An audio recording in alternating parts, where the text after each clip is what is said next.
Seriously. Welcome back look to at- the Pen In Podcast. This is episode 13, I want to say. I want to say 13. Spooky number. Yeah, we are doing a Black Ops 3 Zombies episode. So we're going to be talking about kind of like all the aspects that make up Black Ops 3 and its zombie mode. But, welcome. We have a guest today. JT Money. How we doing, JT Money, bag boy? What he do, baby? We live, baby. How we doing? You know, we're out here just grinding, taking care of business, living life one step at a time, baby. We like it. Hell yeah. One step at a time. And we got the Schmetty here. Schmetty, how we doing? What's up? It's Schmetty. I'm doing pretty well. I'm really super fucking tired because I went out clubbing last night. So yes, that was fun. Yo. Yeah. So that was a good time. Me and Maddie went out to see a drag show, which was super fun. What? And yeah, dude, go fucking watch a drag show. They're sick. Yeah. So yeah, to anyone listening, go with your girlfriend to a drag show. It's a great time. Then yeah, we went to a drag show. Then we went to this other club, and they had like a gothic room, and we were like dressed up like super gothy. I'll send you guys some pictures later. We looked really cool. But yeah, so went to another club. That was cool. Good time. Great time. Yeah. What about you, Zach? What's going on? How's life? Oh, well, Friday after I got off work, I went to go hang out with a girlfriend and her family. That was fun. Played a little bit of the new MW2. Oh, and yeah. It's alright. Yes, sir. It's alright. It's alright. What is that? Played that map with all the bunch of cars. And it's like one lane. Interesting. Yeah, but yeah, I woke up that Saturday morning and like I just knew I was sick. You know, I just had that feeling in my throat and everything. Good. And so I've just been resting and drinking water, and my girlfriend's been taking care of me. Bless her soul for that. So nice. Gosh. Yeah, and I've been Love to hear that. I'm feeling a little better, but you'll hear me coughing on the podcast. I'm gonna try to mute myself, but if you do hear that, I apologize in advance. Right. But what games have you guys been playing, if any at all? Let's start with JT, our guest. I've been loving Ark Survival Evolved. My girlfriend and I, before she left for Germany, we were building up our base. You know, we got a pretty good foundation for our base. Got some gates up around it, so nothing's gonna destroy our dinosaurs while we're offline, because it's like a server type of deal. Oh, right. Cool. We have like an Xbox that's dedicated to the server, and it's running at all the times.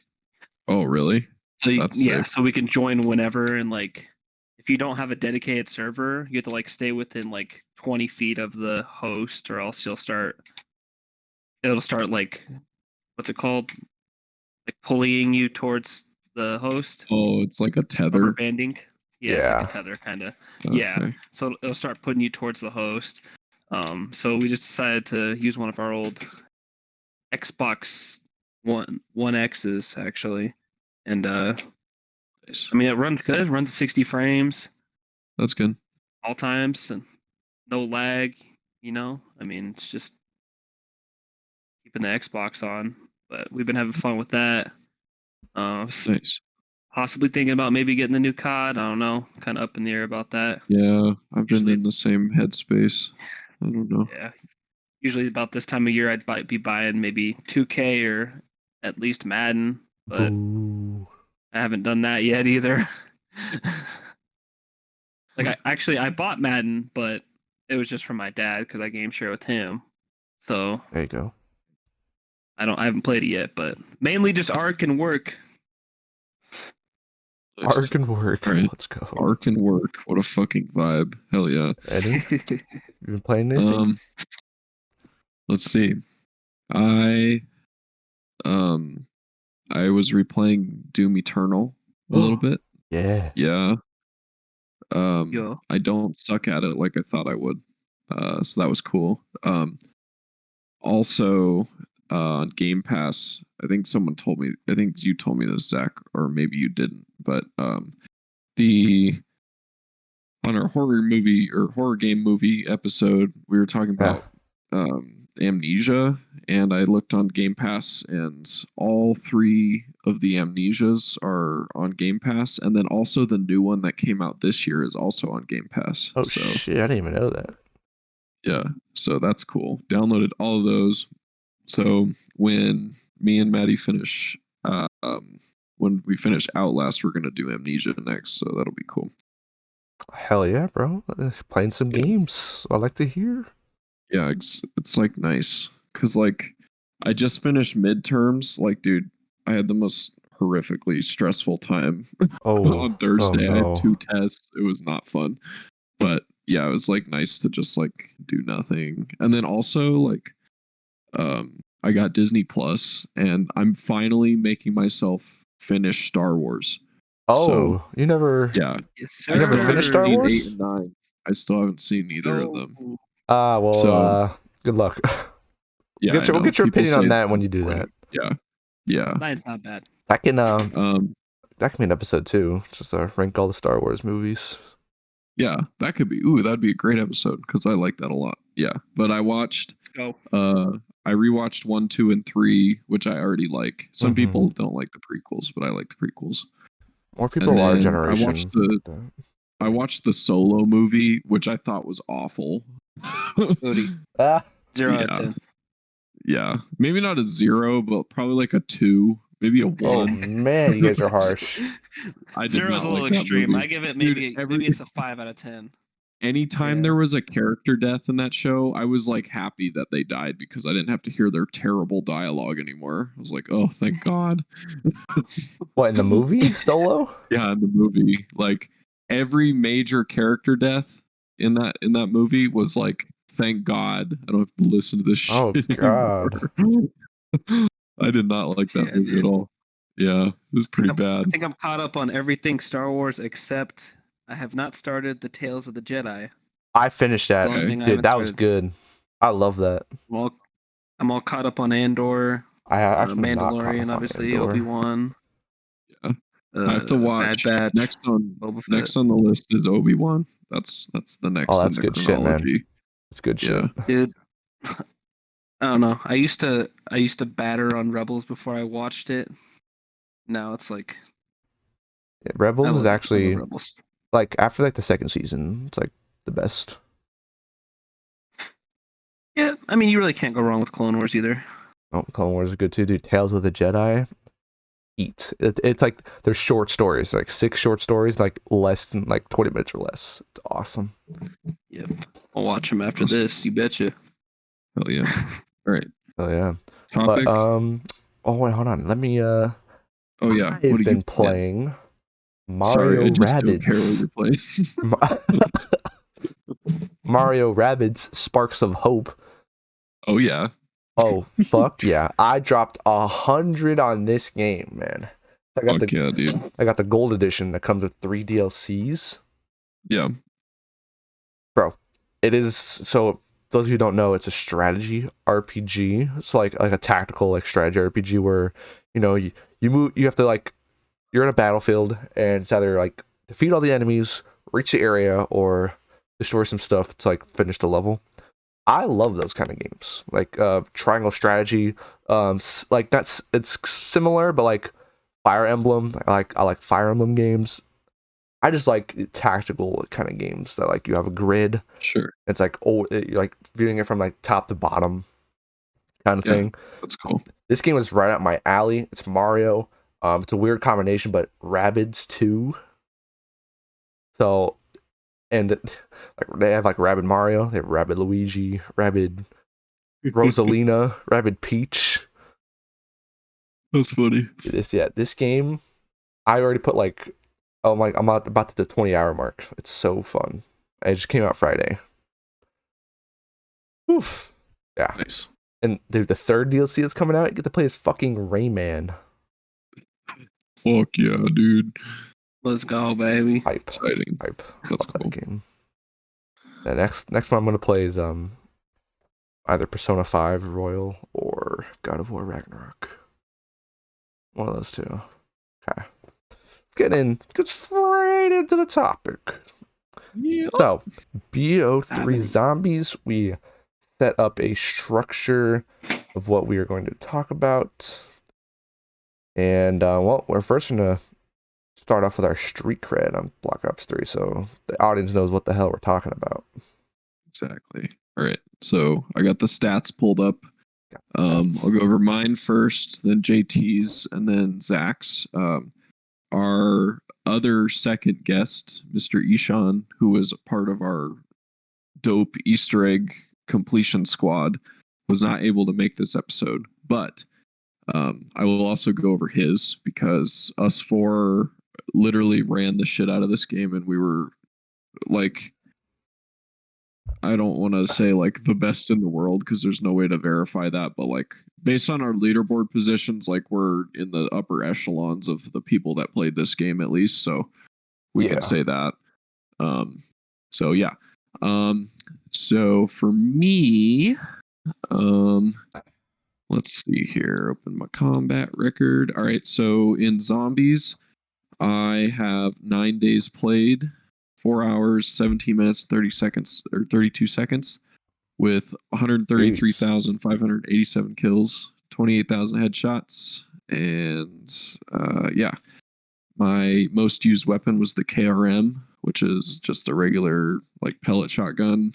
I have almost 10,000 kills with that. Gobblegum is in plain sight, which allows you to the zombies ignore you for like 15 seconds. And then I also have a feat that nobody in the group will ever complete, and that is the highest round on any map. Fuck you. I got to round 75 solo on Revelations. Oh So my God. I remember that too. Yeah, that's my Proceeded major to get achievement. bored. Yeah, And I was like, so guys, I got level round 50 on Revelations, and he was like, I took that personally. Yeah, dude. Most of our high rounds end because we get bored. Yeah, but yeah, anything. I do have the highest round of anybody in my immediate social circle, so that's a fun thing to be proud of. Yep. So, all right, Mr. JT, we'll go to his next. All right, so you have your okay, yeah. JT has way more time played than me. He has 17 days, 16 hours, 5 minutes, 48 seconds. So, congrats, JT. Proud of you on that Let's one. go, baby. Most used kill or most used weapon is the Dingo LMG boy with 15,000 kills. Oh my God. Yeah. Total kills of 215,000, 40,000 headshots. Most used gobblegum is the alchemical antithesis, which turns points into ammo, which is another very useful one, with a overall high round on Revelations of round 55, which is pretty good.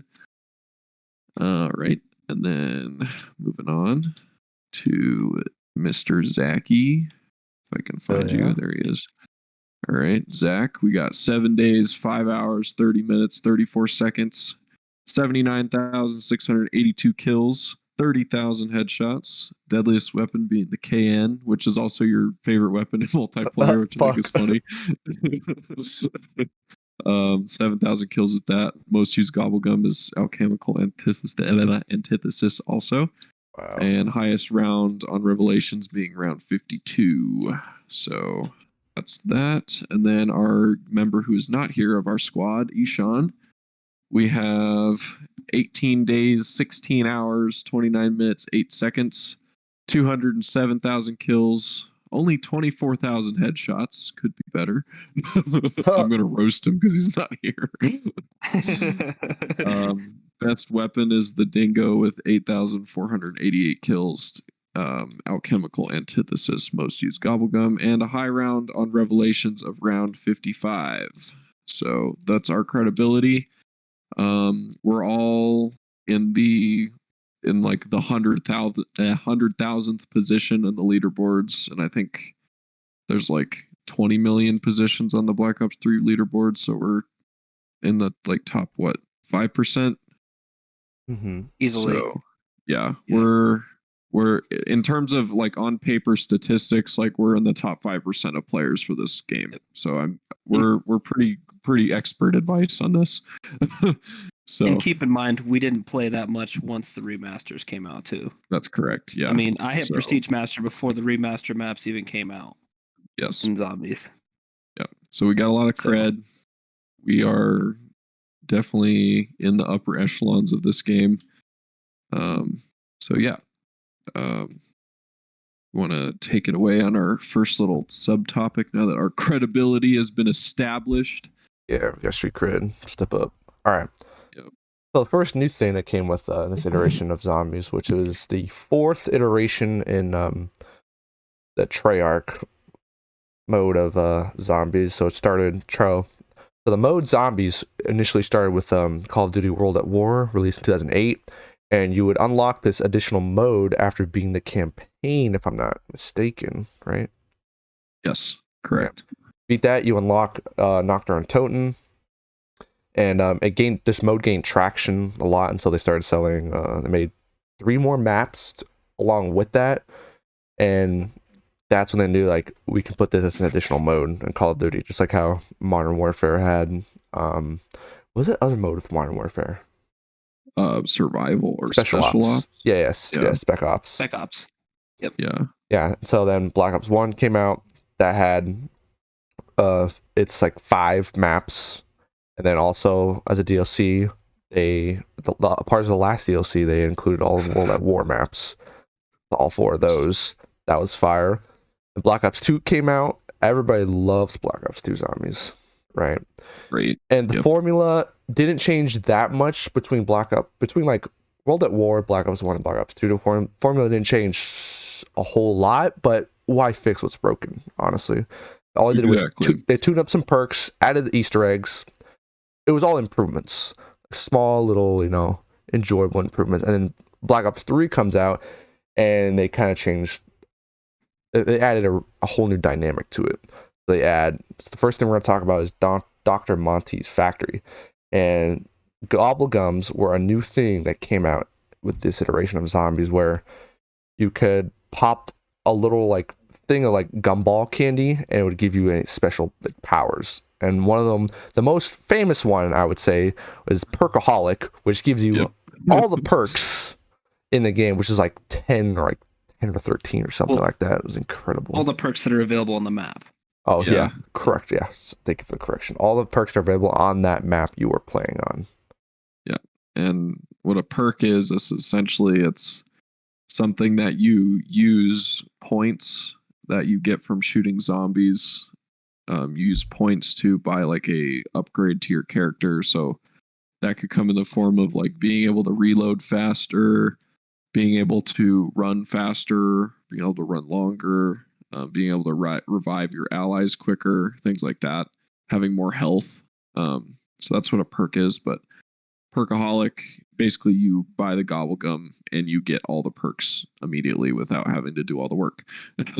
Not that it was easy to get this Gobblegum Perkaholic. It was quite rare, but it was a pretty straight shot to becoming like super overpowered early on in the level. So and there's a lot of other Gobblegums, and we're not going to talk about each and every one of them, but what did you guys think of this new system that came out in BO3? Did it help with the gameplay and the gameplay cycle of zombies? What do you think? Did it improve it, make it worse?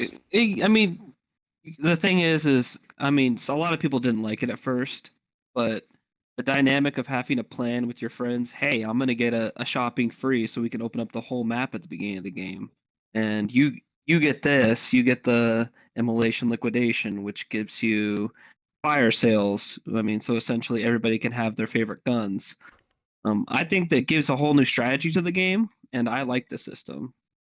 Yep. I mean, to a point, it makes the system a little easier. Yeah, you can get a perkaholic and have every perk on that map right then and there around 1, but you also have to earn that perkaholic. It's not like it's just handed to you. And it's random chance when you hit the gumball machine as well. So nothing's guaranteed laid out in front of you. So I believe that it was a good change to the game, and it gave the game a dynamic that kind of sprung it forward into the future. Yeah, 100%. And people didn't have to use it. Also, like, it was optional. It's an optional thing. But like with some Easter eggs, I feel like if you didn't use it, it would make it way harder. Yep. Yeah, that's correct. Yeah. Eddie, what's your stance on gobblegums? I think that they added a giant level of like strategy, which JT kind of just talked about. So, it added more. Yeah, it added more like intellect and strategy into the game. Well, yes, it made it physically easier once you applied them.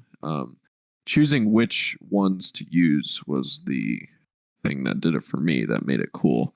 So there's that. And then I also think that it added a lot of gameplay variety and it made it a little bit more fun. So like there were certain points in the older games where if you're going for a high round, there's just like, you're in the round, 30 to 40.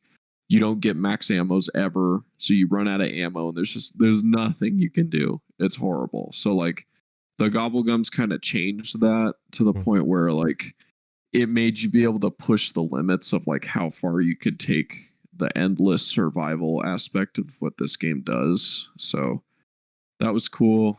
And then I just think like the teamwork and the strategy with it was cool. And it also made you want to grind to get the like the gumballs. So like if you play more zombies, you get these little things called liquid divinium. And you get them from like points and like finishing little challenges and stuff. And then you put them into Dr. Monty's factory. And then if you put in 3, you have a chance for like more rare gobblegums. So like the more you play, the more cool gobblegums you can get. So it emphasized the grind to help your team succeed. So I like that a lot. Mm-hmm. Yeah, I share the same sentiment as you guys. Gobblegums added a new layer of like verticality with the game, and like as you said, you get to those later rounds, and it makes things difficult and like mundane.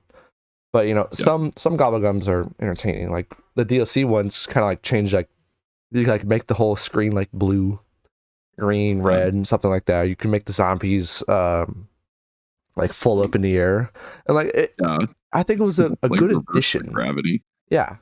And these weren't necessary. You can do stuff, the Easter eggs and everything, without the Gobblegums. It's just something that's extra that's there, and I like that. Yep.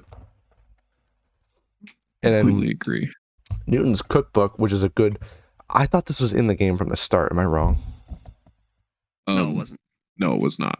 Okay, so they added this sometime during the DLC roadmap, and you can take the Gobblegums you've earned from getting Liquid Divinium, and it refreshes every day. So if you have like 2 or 3 of the same Gobblegum, you can make a better one, like a more rare one, like in Perkaholics. So I know I was, and JT and Eddie were like on the prowl. Like if there was a Perkaholic in that Newton's Cookbook, hopefully you had those Gobblegums to make it, because Perkaholics do not come often. Yes. This is a great thing. It also like made Gobblegums not worthless, because like you will get some worthless Gobblegums. Some of them are kind of shit. And so this is a good way to like trade them in, like duplicate system in multiplayer. Absolutely. And you could make the argument that maybe sometimes it is a little pay to win, but then again, some of these Gobblegums that are just, you have infinite uses on them, they're really good. Eddie had mentioned In Plain Sight. Yeah. In Plain Sight's a great one. I mean, that's probably top 5 views for me. Anywhere but Here, if you're trapped in a corner, great. alchemical antithesis. You know, you're in the late rounds, you're out of ammo, you have one mag left. Just pop it, and you'll have max ammo again. Easily. You know, Yep. I believe it's called Arsenal Accelerator that gives your special weapon back quicker. Yep. I mean, there's one that when you die, it gives you your weapons back. You know, after you die, the ones you had before that one's really good. I mean, there's obviously fun little ones. Danger closest, that one. 0 explosive damage. You know, if you're the type of person that likes to pack the first pistols, you can actually use them without you could like dying every 2 seconds. You like run around with a grenade with the pin pulled and just suicide bomb and you don't die. Like stupid shit like that. I love stock option where it says ammo is taken from your stockpile rather than your weapons mag. So you don't have unlimited ammo, but you don't have to reload until you run out of ammo. So that was fun. Yeah. Yeah. Definitely. And I mean, with Newton's cookbook, you still could only do a certain amount each day. You had to get your distills done. Yep. And that's true. you only could do 3 a day. You could only do 3 a day. And then, so even if there is a perkaholic for like you have like 20 of one gobble gum and it only takes 2 to make a perkaholic, you can only make 3 that day. Yep. So it's not like it's super OP. And you could buy more distills, if I'm wrong, right?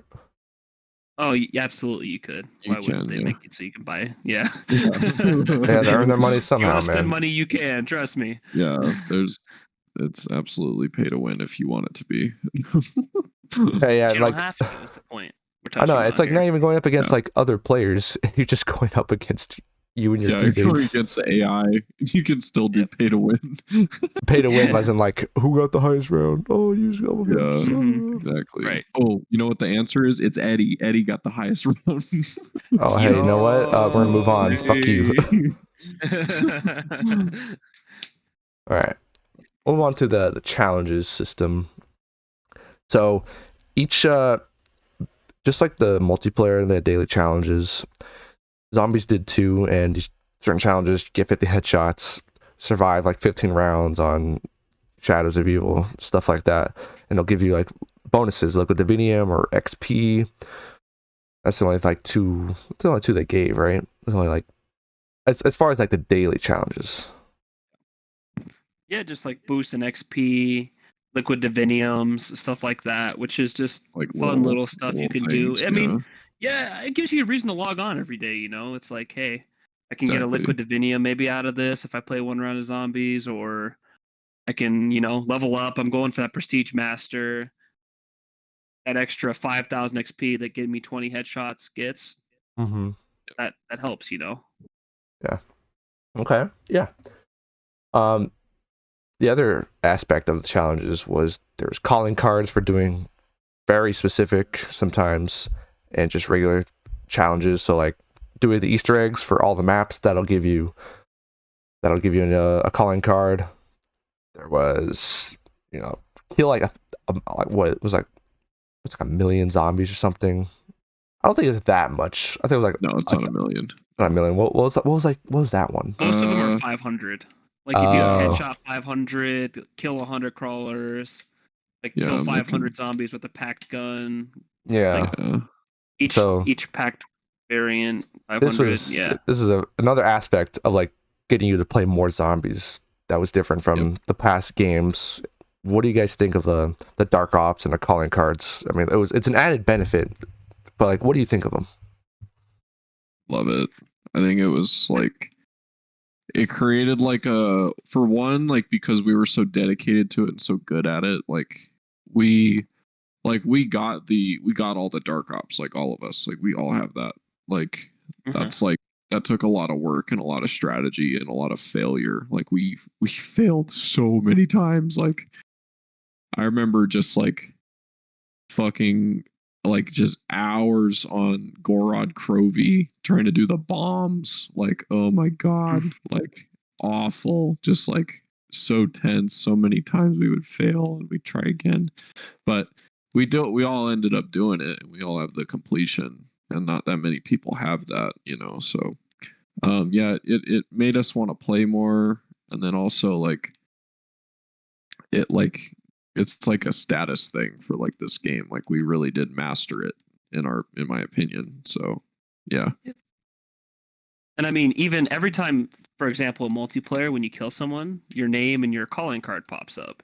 We have the sweet complete all the zombie story quests calling card, which is a dark op, which is a secret like challenge, one might Yep. say. And when people see that, they're like, "Whoa, what is that?" Like this guy plays zombie and multiplayers, Yeah. because like most people are one way or the other. Yep. I mean, we really grinded out both in this game. Right. So, I mean, obviously, yeah, it is like a status thing, and also it does give you things to do. It's not just you're playing zombies and just opening doors and knifing them and packing your guns and everything every day. Like, there's some challenges in here that make you mix it up. Yeah. Like, Change your play style. Yeah, absolutely. None of them are exactly easy, I would say. I mean, there's obviously some are easier than others, but like for example, they make you use all these gobblegums, buy 15 packed weapons with wall power, kill 500 zombies with sword flay, like revive people with Phoenix Up. These are challenges that are incentivizing you to use all the gobblegums, not just Kirkaholic.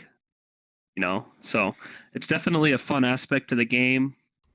And like you said, gives you a reason to grind, all that good stuff. Gets you a cool animated calling card once you complete the whole subcategory, like Zombie Hunter, Survivalist, Gum Gobbler, and then Dark Ops. So definitely something fun, challenging, and it just gives you a sense of gratification once you completed them all. Hell yeah. We're talking about. Okay. Eddie, you want to take it away with the weapon system? Yes. All right. So this is my favorite aspect of this game, in terms of like new features. My biggest gripe with like certain like weapons in Call of Duty is that they can feel kind of chunky and slow. So a little bit of insight into the way this game works. Generally, the light machine guns are going to be the most powerful. So like they're like big, hulking, high magazine size, slow, aim down sight, slow, run slow, high damage. Exactly. So generally, those weapons, they have those positives where they do a lot of damage, they shoot fast, they have large magazine size, but they make you run slow, aim down sight slow, reload slow. So that was a big reason in the earlier releases that I never used them. But in this game, they added basically the attachment system for multiplayer into zombies. So you could deck out your weapons and zombies as if you were playing multiplayer. So like for example, like with an LMG, it reloads slow. If you use this certain weapon enough, you can get the fast mags attachment, make you reload faster. Say you don't like the iron sight on a certain weapon, you can add a sight. Like I can use like a recon scope or like a little red dot sight or something, like just like make using the gun feel better. And then even other things like that, like you can add rapid fire or like a stock to make you walk faster while you're aiming down sights, or laser sight. You can your hip fire spread is tightened so you can be more accurate and things like that. But essentially what this game did is it added that attachment system for multiplayer into zombies. And when you would buy a weapon off the wall or get it out of the mystery box, it comes with those attachments already preset onto the weapon. So that made guns feel a lot more personalized, feel a lot more fluid for me. Really liked that. Also, new to this game is they added camos for all the zombies weapons. So there was like in multiplayer, the general progression for camos is you get 100 headshots and then you do a couple more little special challenges and then you get the gold camo. In zombies, it was just get a fuck ton of kills. So you had to get 1,000 kills with every gun. And then you would get this camo called Red Hex. And Red Hex is like the gold of zombies. So Yeah, a little bit of extra progression, a little bit of cool personalization with the weapons, make them look how you want, stuff like that. Exciting. What do you guys think about the weapon kit system? Yeah, and I mean, just to touch base with that a little bit, based on how maps are structured, you can also adapt your attachments to that. So if you need to move fast because there's tight corners and stuff like that, you can switch up your attachments to whereas if it's a more open map and you need maybe quicker reloads because there's more zombies coming at you or anything like that, then you can adjust your attachments as well. Or maybe it's a Right. long range map, so you switch your sight on your guns and stuff like that. So there is still strategy built into this, believe it or not. And I Absolutely. mean, personally for me, like I got red hex on every gun. We were touching base on this a little bit earlier. We you can change the reticles on your like red dot sight and your thermal, and it with more kills you get, the more reticles you unlock. And we've almost unlocked every reticle. In with each reticle, it requires like 5,000 kills or something like that. So obviously, I mean, this game just gives you so much to do from that standpoint. Like pretty much you could pretty much cater to your own style on any in any way, you know, like you can customize this wall gun here, like an M8 A7 that's off the wall sometimes. You know, you really Right. like that gun, you build it how you want it, and you have a reliable Mhm. gun at the very beginning of the game. You don't just have to gamble on the mystery box to get the ray gun every time or something like that. Yeah, Exactly. it adds a level of like builds, like kind of like an RPG, a very light RPG kind of stuff where you have to build your essentially your character to how like the map is going to be and what you're wanting to do. Like right here in the gameplay, I got like fast mags on the dingo. If that's like a training, my loadout for what you're seeing on screen for the video listeners is what I would use for training, like kind of high round kind of zombie maps. Yep. And so I like that verticality of it. Weapon system is great, just it bases off the multiplayer, and so I love the multiplayer. So there you go. All right, anything else to say on the Absolutely. weapon system? Should we move on? I don't think so. Yeah. I think it's cool. All right. Amazing. So now we're going to the meat and potatoes of this. So zombies didn't really follow before, like well, actually, World at War didn't really follow a storyline per se, but when Black Ops 1 came around, it did. You could see it if you're doing like the Easter eggs and stuff. And so Mm. the story in BO3 zombies, it was weird because they're the same characters, but they look different. And we came to find out later that they're like it was another was it another timeline or was it when they were younger? Um, Yeah, it's like there's there's different timelines going on. yeah. You know, it's like a multiverse almost, kind of like Avengers, you know, with Loki and stuff like that. There's different timelines. Yeah. So what did you guys think of the characters we got in BO3, which is they would be called Primus, right?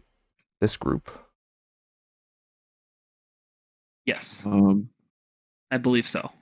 Yeah, because before that, the people in BO2 they were called Victus, and the group in okay. Black Ops 1 before they were called Ultimus. I don't know this stuff. This is like deeper lore than I know. Yeah, I went It on goes that deep. I went on a big like there's like a 40-minute like lore video I saw on like Damn. like from World at War to like BO3. And so Yep, there's yep. the story is vast. Like it's Mhm. huge, bro. What do you guys think of Absolutely it is. how the story was built through, doing the Easter eggs and stuff like that? Was it something you were interested in or is it something kind of on the side that was cool? Um, I think until this game I didn't care, but this game like kind of wrapped everything up together and like kind of finished it. Mm-hmm. Because like the final Easter egg in this game wraps up the timeline that Zach just mentioned. I can't remember which one specifically, but one of them. Premise, yeah. So it wraps up that timeline. So like I made an effort to like understand it, and I thought it was cool. So like, yeah, I really like I cared about doing Easter eggs and doing the story, but like I didn't care about like what it meant or like what was going on with it. But yeah, when this game came out, I really like wrapped up everything for me, and it felt really cool. So I mean, it definitely helps you understand why you're doing this. You know, why are we launching this rocket at the moon? We're not just doing it for fun. Why are we doing this? yeah, You know, each Easter egg has a meaning, and every step kind of it feels like there's a purpose to the Easter egg, and each step makes sense. You're not just shooting at, I mean, you know, you're not just shooting at random skulls everywhere around the map and stuff like that. You're doing meaningful stuff that actually adds to the storyline. right. Yeah. So you guys didn't really follow the Black Ops 4 kind of zombies storyline, did you? Not No. really. That's where I stopped caring. Yeah. So that game is when they actually wrapped up the whole storyline. Right. And so you didn't see what happens in the Blood of the Dead, huh? I did. Damn it. Maybe I did. They drain his blood. Yeah, they pretty. I'm an anti-spoiler guy. I'm not going to say anything, but Yeah, don't spoil it. Black Ops 4 is where it actually wrapped up, and some people are kind of iffy on it. I mean, because it was essentially two different groups of stories being told. They had like, that like Gladiator map. That was a different group of people, so they had like two different stories going on for some stupid reason. I remember that. Yeah.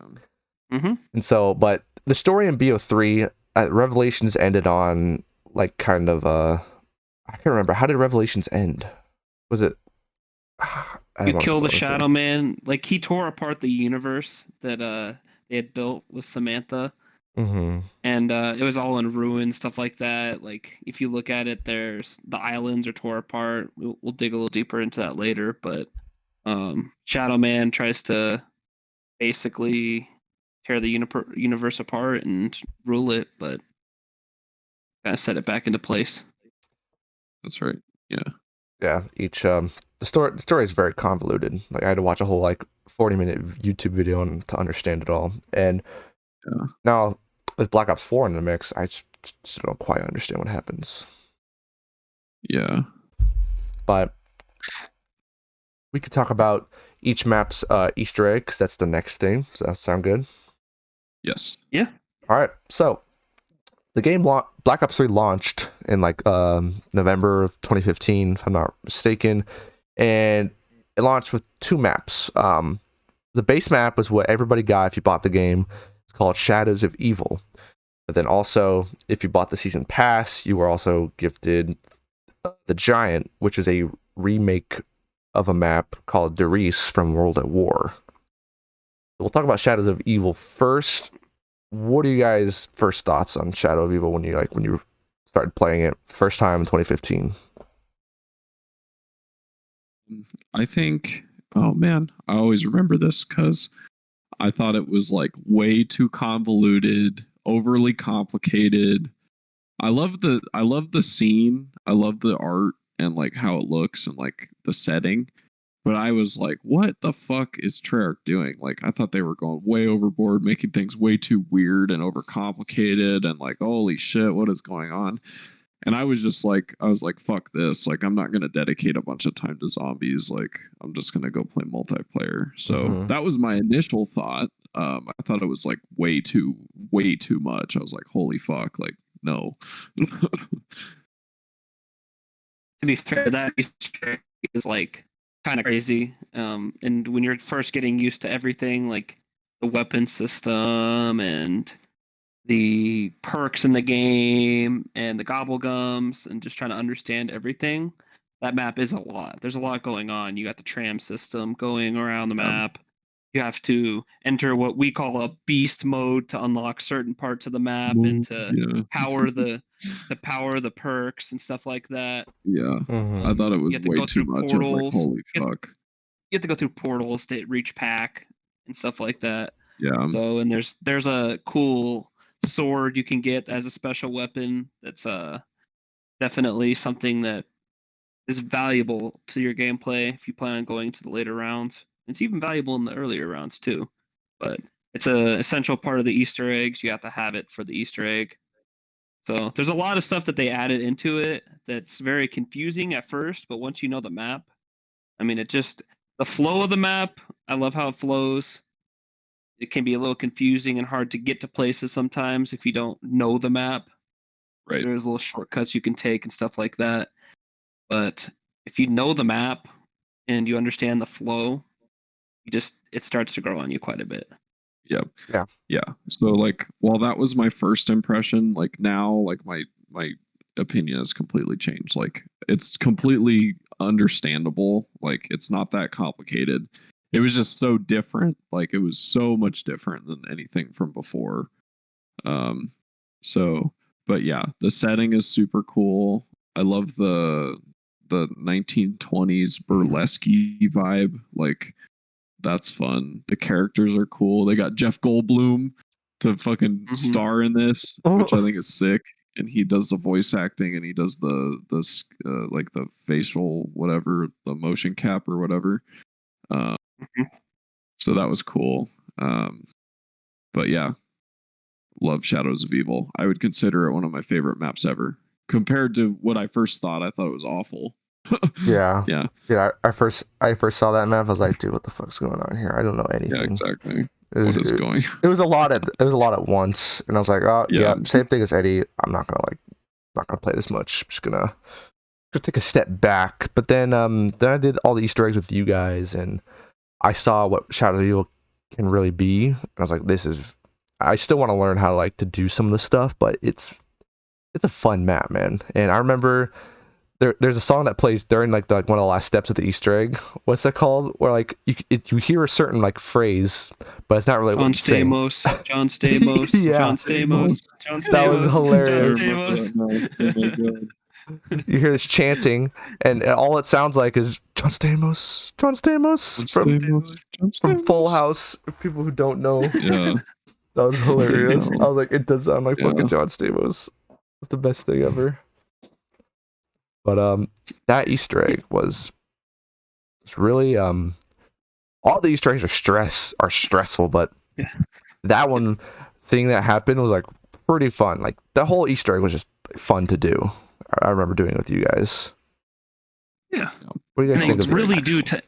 And they really do tie the characters into the map as well. Each little district of the map has their own little vibes to it for each character. Like one of the characters is an investigator, police officer. So you have to go into the police station to get a little, what do they call them? The little worms. I don't remember exactly what they call them, but you have to get all the worms to open up Pack-a-Punch and stuff like that. So there's a lot of stuff you have to do to accomplish things. You don't just have to turn on the power to get Pack-a-Punch unlocked. It's not just opening doors and stuff like that. You actually have to do rituals, and the characters actually talk a little bit during the ritual and sheds light a little bit on how these people are connected and stuff like that. So I like that aspect of, hey, there's a police district, there's the burlesque, and that's where the lady that a lot of people like, a lot of the younger boys will like that lady. That's the reason they played the game, because of her outfit. Young 15-year-old boys. Yeah. Young 15-year-old boys love that young lady, Yeah, exactly. So there's a lot of stuff that ties everything together. It doesn't just feel like you're some random dude in the middle of a city. Yep. Anything more to say on the Easter egg and the story of Shadows of Evil? The setting was great. I liked how the music was good. The setting was great. I love that setting. How it was almost Cthulhu-like a little bit. It's amazing. Kind of opens up the story. It's kind of confusing at first, but once the whole story comes together, yeah, it makes sense. But it really does open up the whole storyline pretty well. Even though you don't have the main premise group with you, The introduction of the Shadow Man really makes him this intimidating character, and it kind of opens everything up for the future. Right. Mm-hmm. All right, Eddie. Last thoughts on Shadows of Evil before we move on. Cool map. Cool map. Margwa, amazing boss. Yeah, Moggy, bro. Yep. Fuck yeah. Margwa, the bumblebees, the meatballs, as a whole, they're just unique. They changed everything. It's not just your typical dog round. I mean, you got meatballs flying at you. You got these little bees launching. You know what I want to say at you, and Oh, whole bunch of different stuff. hell yeah. All right. The next map that was part of if you bought the season pass for Black Ops 3, you would get the Giants, which is a remake of the map Doris from World at War. And this is a pretty simple map. I don't think they really opened up any more areas than they did on World at War. I never played the original World at War Doris. I know Eddie probably did and JT. So what do you guys think? A worthy remake, or did Doris do it better? I think this map is like exactly what a remake should be, because it's close enough to the original to be like true to its original form, but it did like such good little small things to change it. Mostly just like the new features of the game changed it enough, like it modernized it. So yeah, I think the Giant. I probably have spent a lot more time on the Giant than I imagined, just because that map was really easy to like grind attachments on and like get a lot of points and stuff like that for like upgrades and whatever challenges. It's just like a map to like grind out work on for challenges and whatever. So I value it for that. It looks pretty. It's dark and brooding, nice blue tones. Yeah, like it. JT? Yep. And I'm gonna have to agree with him on that. I'd spent a lot of time on that map just grinding out challenges, getting kills with weapons. Because I mean, it's easy to unlock pack in that map. It's a really good map for when you're learning how to play zombies. Because you can kind of play as a noob. You can sit on the catwalk and just unload on zombies, just a straight line. The teleporter's right there, easy bailout. You got the balcony, you can just bail off of there. So it makes it nice and easy. I do think I agree with Eddie in the fact that it is what a remake should be, because they didn't change it so much, like to where the point is like, is this really the same map? I mean, it's pretty much the same map.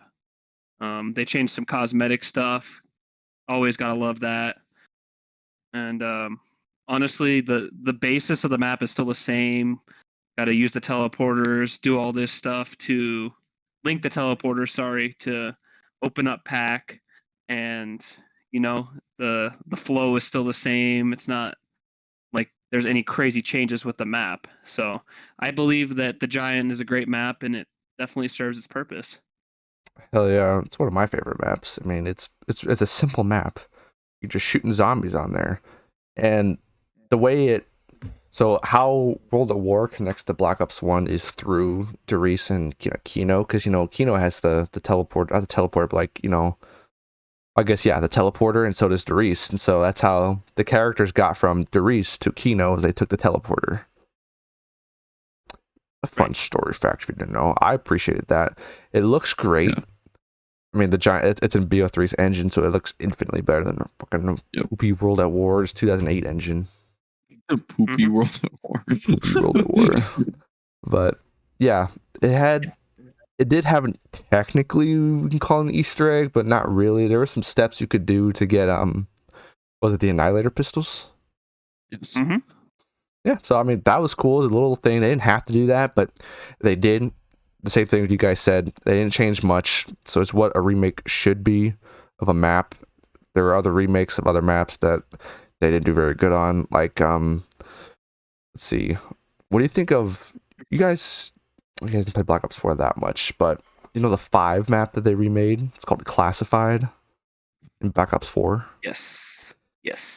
Yeah, that one they remade Call of the Dead, and they remade Mob of the Dead.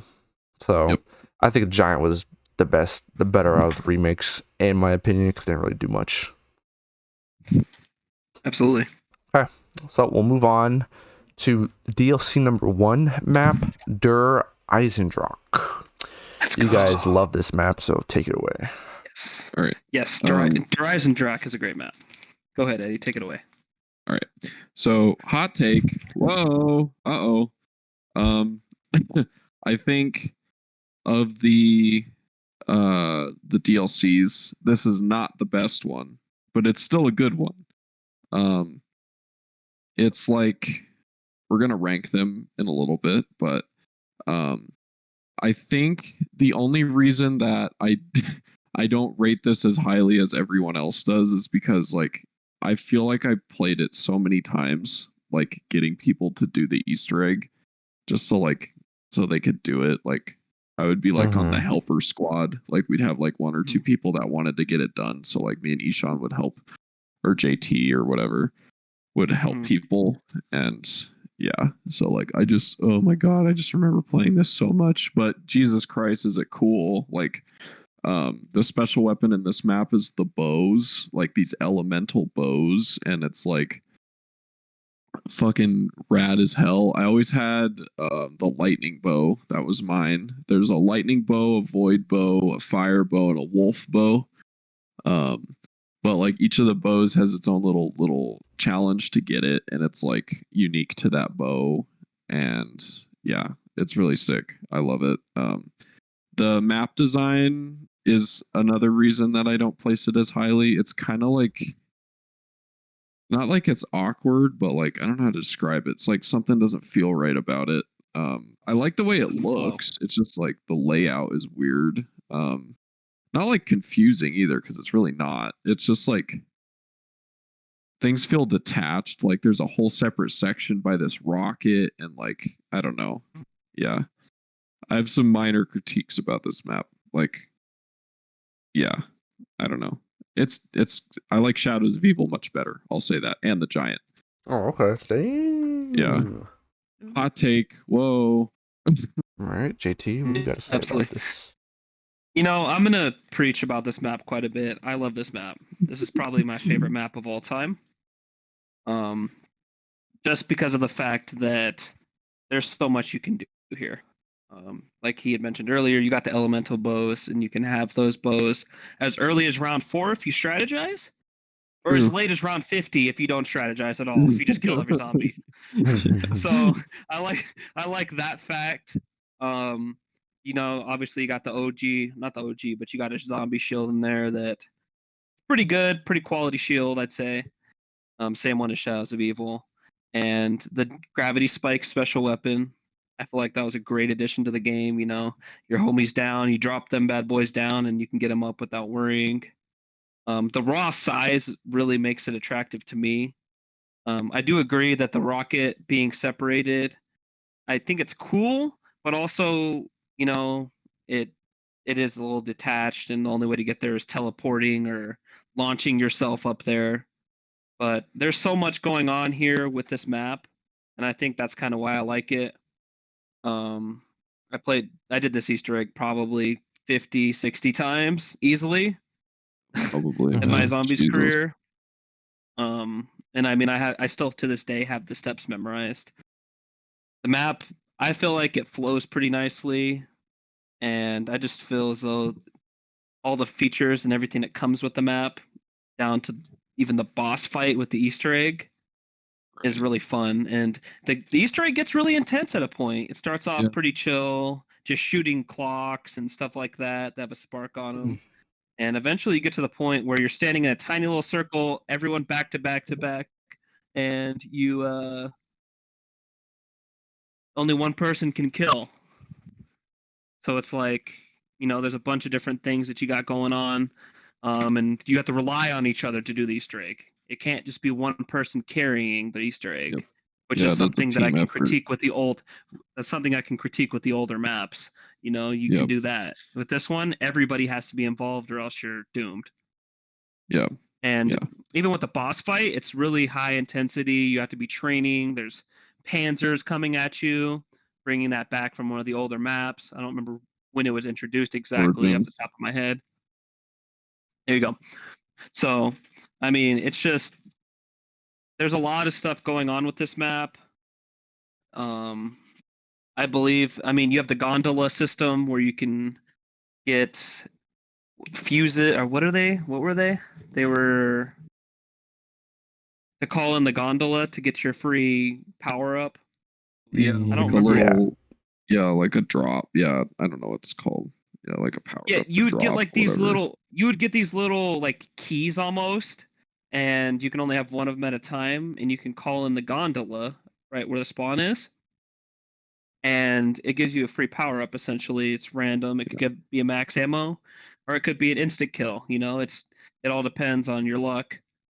But I truthfully do love this map so much. There's so many little side things you can do. Like you can get a Panzer helmet, and it makes so the Panzers do essentially no damage to you. The map just in a whole, I personally, I don't say a lot of things are perfect. It's a perfect zombies map for me. Mhm. I mean, you got the jump pads, teleporters. I love all that stuff. You got a bunch of traps available.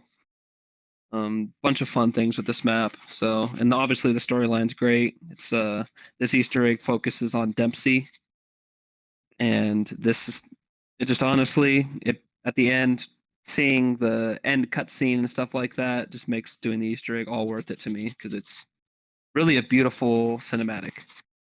But I won't go on too much about this map because I could go on for hours, to be honest with you. Mhm. But love it, 10 out of 10. 100%. I think I know what you're gonna rate this one, but yeah, Dry's Jack is really cool, dude. Those bows are like one of the coolest fucking weapons you can get on like any map. It's awfully cool, isn't it? It's so Mhm. it's fucking awesome. And I like the setting, having it be in like a castle and you got dragons and stuff. Yeah. That was pretty fucking cool.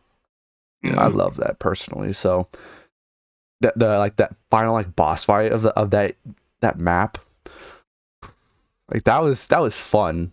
It was just a fun map that you can play on. Is that when you get the And it came out so early. yeah, can you get the gravity spikes on that map? Yep. Dude, Yeah. great Yep. map. There's not much I can say other than what you guys said. It's an amazing map. It's a great setting. Good weapons on there. Bada bing, bada boom. Low gravity room's amazing. Yeah, that's cool. That's I like right. that True feature. low gravity. Yep. I mean, you can start the rocket launches. They can give you different things. You know, I mean, there's just a lot of positive elements to this map. Oh yeah.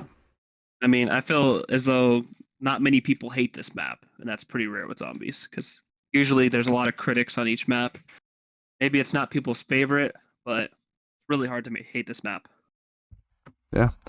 So we'll move on to a map that known to the community is not best in their regard, but it's part of DLC number 2, which was like that came out in like what, like that January or February of that year, of like the following year the game came out. Zetsubo no Shima, which is a callback to Shinonuma kind of thing they did from World at War. So kind of tying it back together. And this map focuses on, gosh, say the name for me. I can't remember. Takeo. Yes. So, like the whole setting of this map is it's like swampish, and you know, there's a lot of annoying things in this map, and I don't know, it's not my favorite map. I remember the Easter egg was annoying. Like it was annoying to do on this map. Yeah. Take it away, bro. Like what else? Yeah, this map for one, like it felt really like in terms of like layout and design, it was kind of boring. There really just wasn't many like cool dynamic environments. Like there were some areas that were kind of interesting, like worth all like the kind of like the test tube area where they like had those little what was it, those like little green dudes in like the floaty test tube things. You know what I'm talking about? Yeah.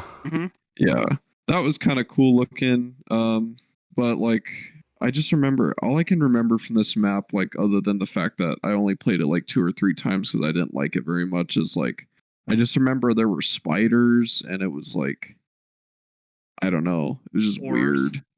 Yeah. I just didn't like it. Yeah. It was just like it felt jumbled, overcomplicated, like not in a good way like how Shadows was. Like it's just overcomplicated for the sake of overcomplication, not for like any sort of like trying to teach you new features or anything like that. It's just like, what the fuck is happening? Like, yeah, it just felt kind of misplaced, kind of jumbled, not very well put together. Yeah. I mean, Yeah. it's definitely like a darker map. Takes Oh, it place is in like dark, a isn't it? nighttime Yeah. swamp. Yeah, it's night. Yeah, that's another problem It's a with it. It's huge dark. map. I Yeah. think it's one of the probably the most expensive maps to open all the doors. I think it costed somewhere upwards of 30,000-40,000 points just to open all the doors, just so you could start doing things. So the setup was very tedious with this map because you had to open up. There's 2 different paths right to spawn. You know, one way gets you opens your challenges, and one way opens you closer to pack a punch. And kind of had to pick and choose what you wanted to do. Bosses were okay. Like the spider round's kind of annoying because the spiders put up webs in the little That's what it was. doorways. Yeah, the spiders. Yep. Spiders put up webs in the little doorways, and like the mutated zombies that are giant, like almost kind of reminds me of a Gears of War character because they have like pores on them and stuff like that. They're just, it was a fun Easter egg. There's a lot of stuff you can do. You can plant different seeds and water them with different waters, and they grow pods, and the pods give you different things. You can make a copy of yourself and put yourself in the pod. So if you That's died, right. That's you what it come was. back Yeah. with every perk and all the guns that you had. So that was definitely something that was fun, and it makes it easier for the high rounds. The wonder weapon for that one was the The goo marshals. gun. Oh, never mind. It was the goo gun. And you Marshall shoot it on came the out with ground. that one, though. They did, yes. Yes. The goo gun was a very fun weapon. Everybody can get it. It's not just like in Shadows of Evil, the Margwa gun, which we forgot to touch on. Squid gun. The squid gun Yeah. makes giant black holes. Only one person could get that. Everybody can get this gun. It's a fun gun, honestly, and it's just the map is very time consuming, so you have to be very patient with it.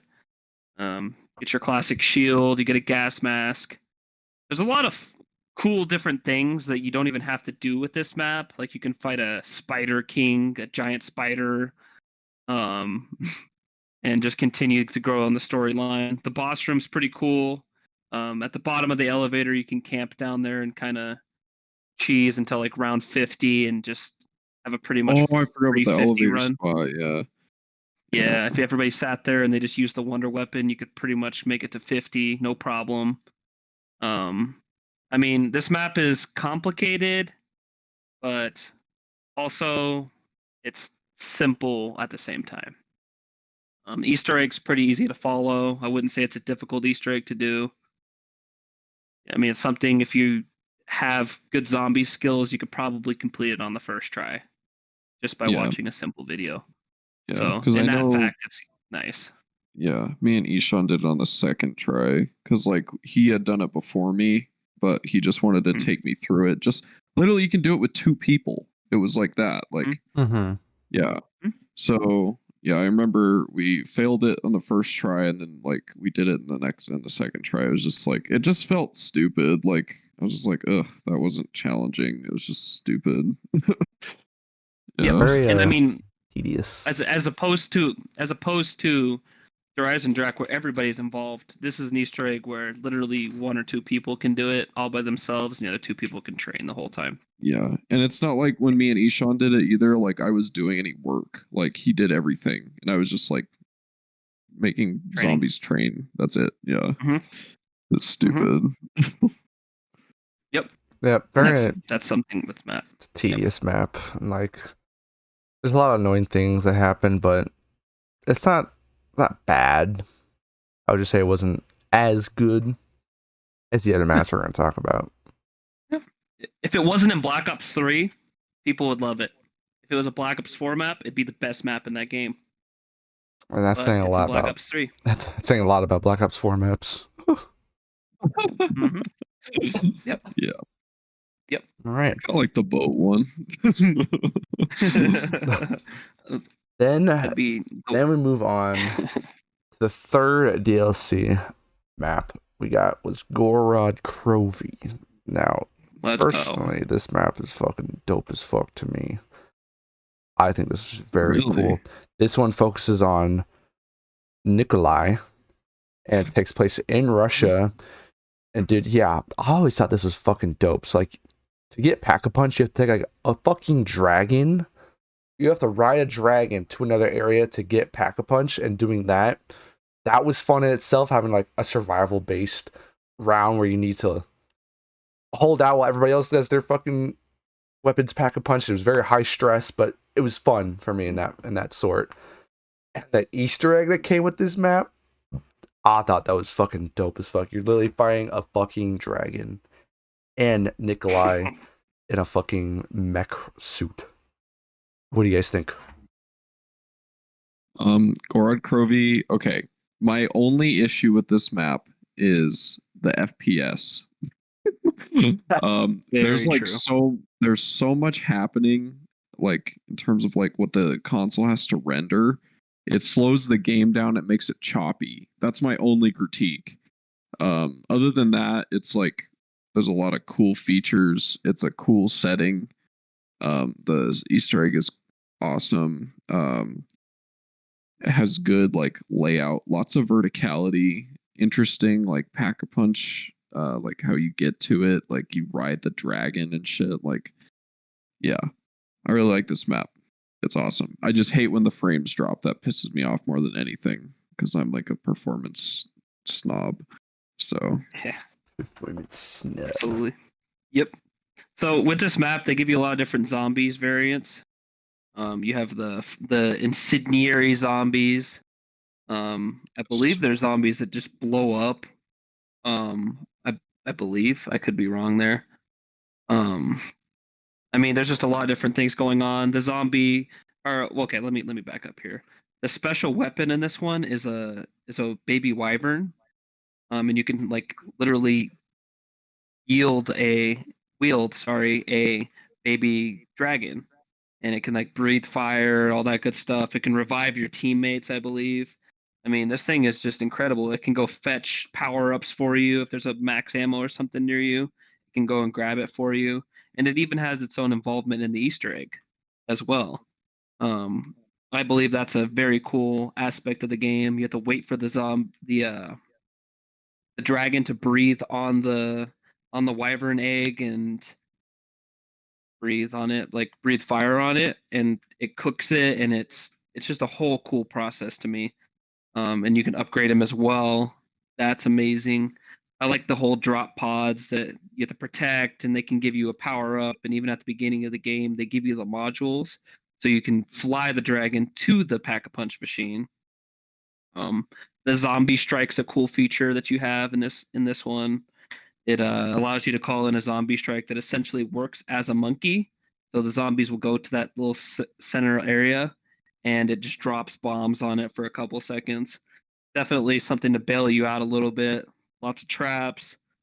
The map's pretty connected, but it also has its divisions. You know, some places you have to like buy a bridge to get it crossed, and obviously you have to pay for the dragon to call them in, and then go over to the Pack-a-Punch area. And I mean, like Eddie touched on, the frames do drop because there's a lot going on. You know, there's dragons flying everywhere in the sky, and it's like, what is going on here? But as far as like how the map flows, I love it. The Easter egg's great. I mean, it's very high stress, as we touched on earlier, but it's very really high stress. yeah. Oh, Like yeah. there's literally steps. There's literally steps that can end the whole game for everybody if one person messes up. Yeah, Like there's a literally. person And you standing in know front of who a it computer is too. Yep. Because they say I got it or whatever. But like there's a person standing in front of a computer screen and it tells you, hey, defuse the bomb in the library first, defuse the bomb in this area, Dragon Center or whatever they called it first. And if you didn't do it in that specific order, everybody dies or everybody goes down. And so unless somebody has a gobble gum or something like that to keep them up, round is over. That run is over. You just spent an hour setting up for nothing. So it's very high stress. You definitely have to be skilled to do this Easter egg. A lot of tight situations, a lot of crazy things going on. But overall, the map's pretty amazing. I don't really have any complaints with it besides, like we said, FPS. And feels like the weapons were very refined, one might say. And they added a couple different DLC weapons to this map. I believe they added the PPSH and all those good guns. Yep. Yeah, there are a lot of that's good definitely guns on this map. They added yeah, absolutely.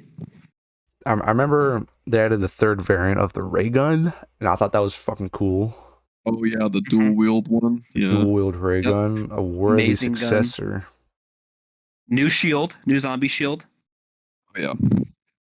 The zombie shield's upgraded in this one, so it launches like literally everything in front of you is dead. Pretty much. That was great. That's a great feature. I mean, yeah, you get some stuff like the dragon breeds in your area at inconvenient times and lights everything on fire. But I mean, there's even challenges at little gravestones and spawn that can give you like a free perk or like a free pack a punch weapon, or even just unlocking your dragon egg upgrade. And you can even upgrade the shield in this map as well, even further making it OP. So there's a lot of stuff you could do with this map.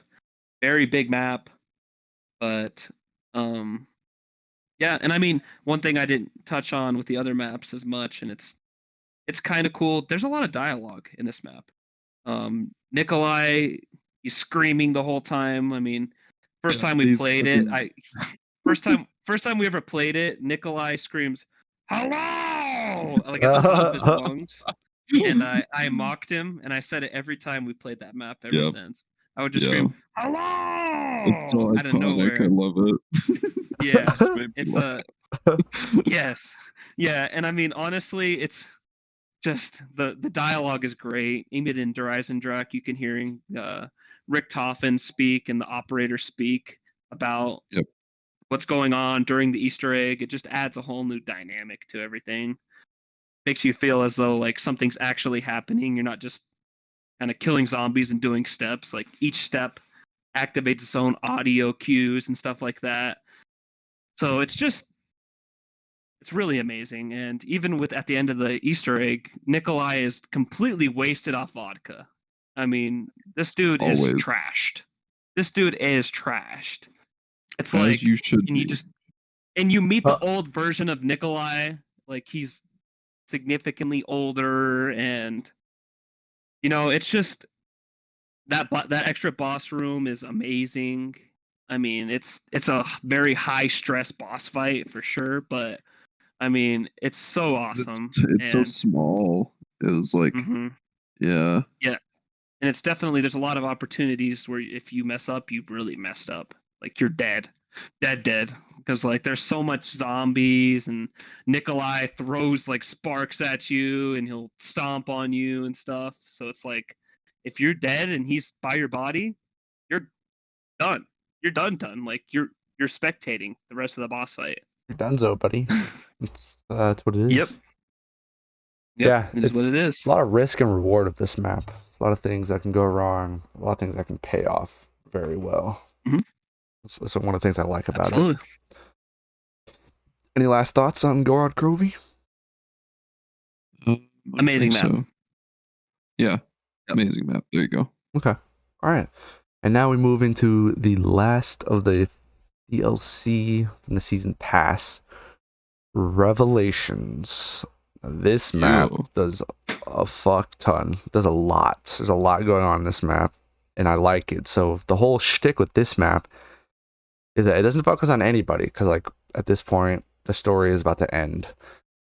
for Black Ops 3, and they do a cool little thing where this map is separated into sub maps where like you have to like jump from each little like, because it takes place in like space pretty much, like I would say this takes place in space, and you're jumping from each little island. Each island is a callback to each of the maps previously. So there's Noct, there's Mob of the Dead, there is Der Eisendrache, there was Shangri-La.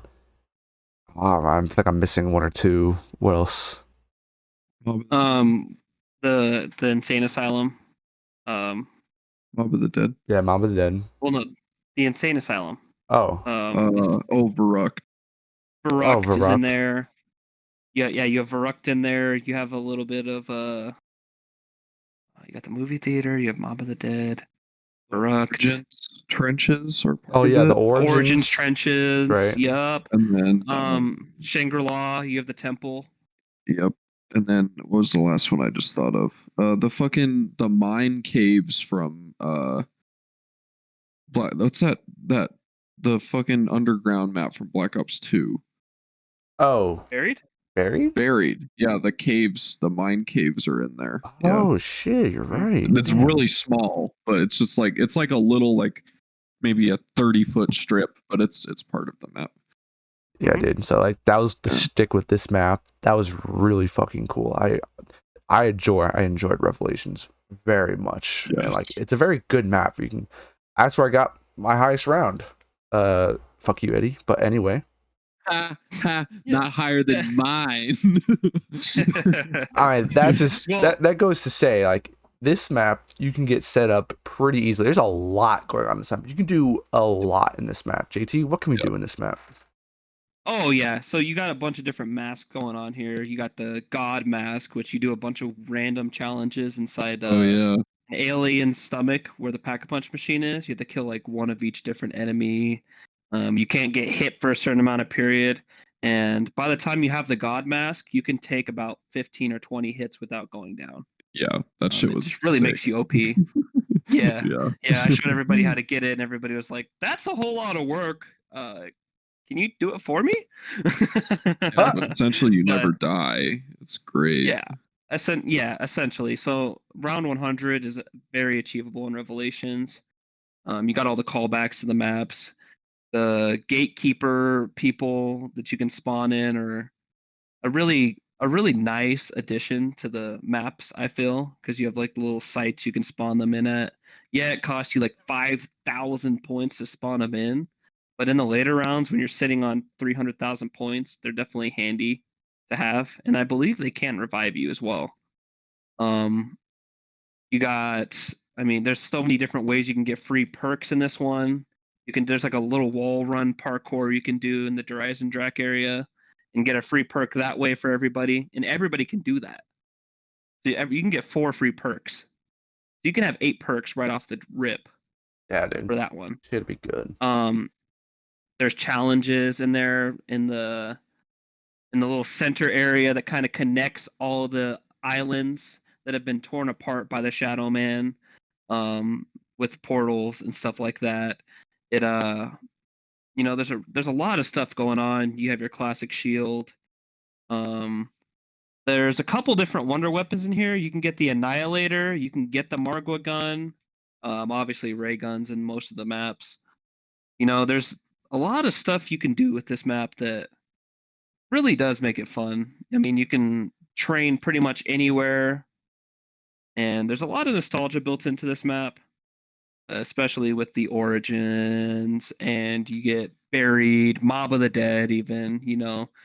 It's just, there's so much you can do with this map, and I really have no complaints with it. It really puts the bow on the Black Ops 3 story, and there's just so much you can do. You can upgrade the Margwa gun by shooting at random rocks in the sky. It seems like at points maybe you are just shooting at random rocks in the middle of nowhere to do the Easter egg, which definitely is confusing to a point. Yep. We did beat it we could have beat it on our first try, but I lagged out, I believe. The best part about Black Ops 3 Zombies for me was my internet. I had an average of about 1000 ping, so I'd be running through walls and stuff. It was Correct. amazing. I killed a lot of Easter egg attempts by myself, but back to the point here.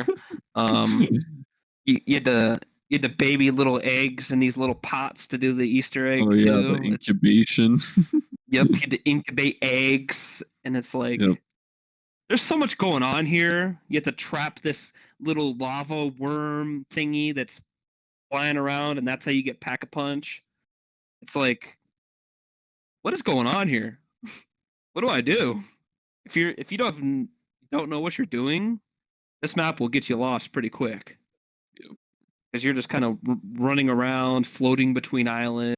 I mean, they have Samantha in this map with the cinematics at the beginning of the game and stuff like that. So, I mean, it really ties everything together and it helps you kind of understand everything. Whereas in Black Ops 2, it might have been kind of hard to understand like what everything means. Like, who is Samantha? Who are these people? Who's Dr. Money? You know? So I think it's a great bow for the game. I mean, it's definitely an A tier map in my opinion. So really hard to go wrong with this map. Yep. Personally, I think Revelations is my favorite ever of all maps. So if that reveals where I'm going to rank this one on the list, I don't know. But yeah, but there's a reason that I had the motivation to get round 75 in a solo match on this fucking map because I just liked it so much. For me, it was the combination of all the environments of all the other maps that made it really cool for me. Also, being able to like get launched to different sections of the map made like you could do a full map train. Like the movement on this map was so cool, like fluid, but also like on a massive scale. Like it wasn't just like you're training in a big area like on Ascension. Like there's big areas you can train in on Ascension. Like this map, like you can train the entire span of the entire fucking map. Like is amazing. Yeah. Really colorful, by the way. Like it feels like you're like looking at like I don't even know. It's like tripping on LSD or something, man. Yeah, like seriously, fucking intense. Like it's very colorful.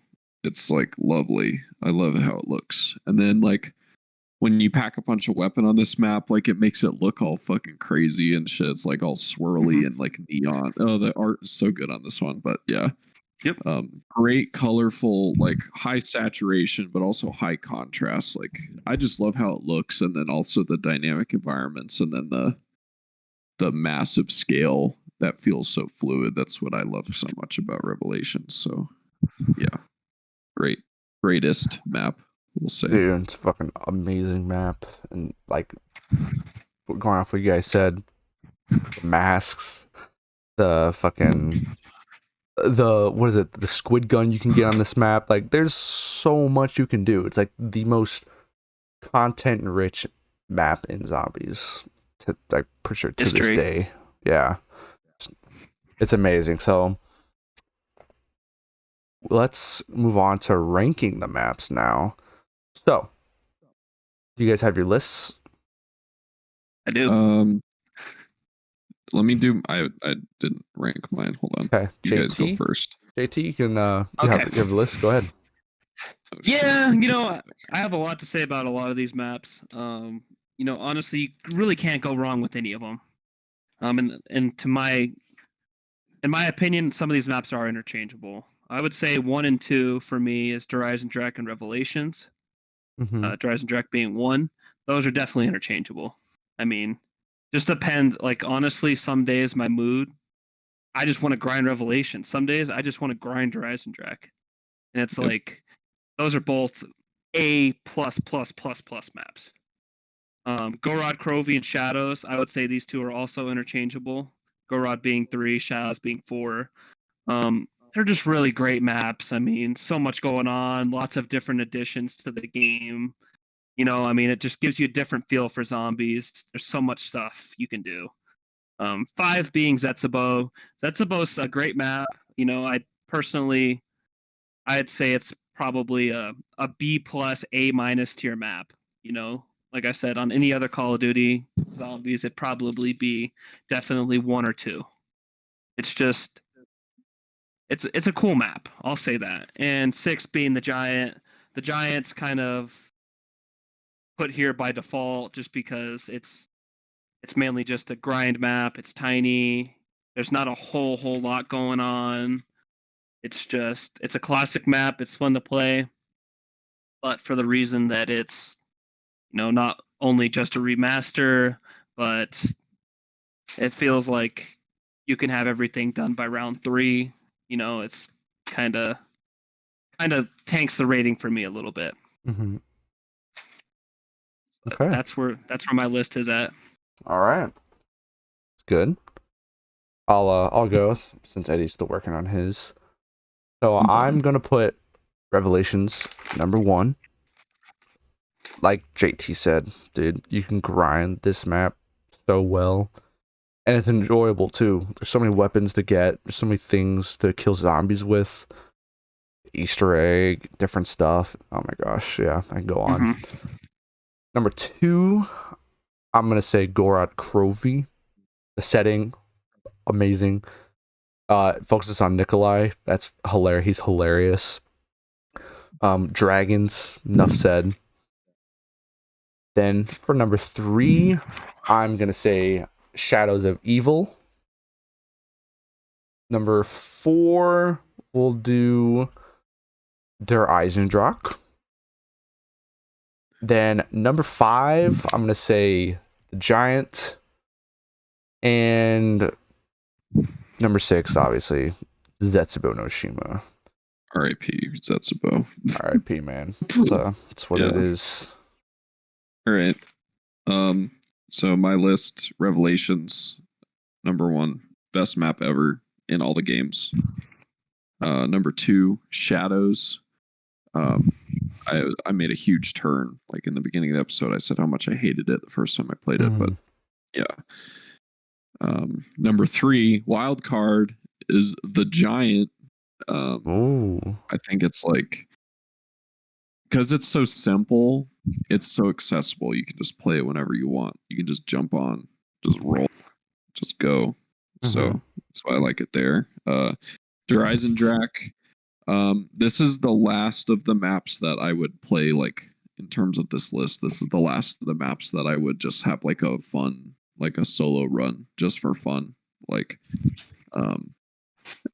basically I ranked this list based on, obviously in general, but like, the way I kind of like fell through it is like, how likely would I be to play this on a solo run just for fun? Like, so Der Eisendrache 4. Gorod Krovi is a 5, only because the FPS is so annoying. And then Zetsubo 6, because I only played it like 3 times and I did not like any of those times. So, yeah. Okay. All right. And so those are our rankings of the main maps. And so we're going to move on to the last section of the podcast. So because Black Ops 3 was so successful and, everybody loved them, the zombies, everyone was asking for more, they released 8 maps in the pack called Zombies Chronicles, which would focus on just, the 4 main characters, Richtofen, Nikolai, Takeo, and Dempsey. And so the maps, they remade all the maps in Black Ops 3 engine, in the Black Ops 3 engine. So they had Nacht, Verrückt, Shinonuma from World at War, Kino der Toten, Ascension, Shangri-La, and Moon from Black Ops 1. And then they had Origins from Black Ops 2. And before we go into this, when this was before this was officially announced, it was leaked, and everybody in the Fred group didn't believe me when I said Zombies Chronicles is happening and it's a real thing. I was clowned on, and I remember It's the only thing I have. I was like, y'all were wrong. I was right. That's true, the man. conspiracy theories are usually incorrect. I mean, this dude Zach will go out here and say that he met an alien last night, and What? she told him he had a nice ass. This dude's conspiracies are crazy. So What other conspiracies did I have? That Bush did 9/11. Anyways, No, we're gonna move on to the other direction. We're gonna move into the other direction. That fact. Oh my god.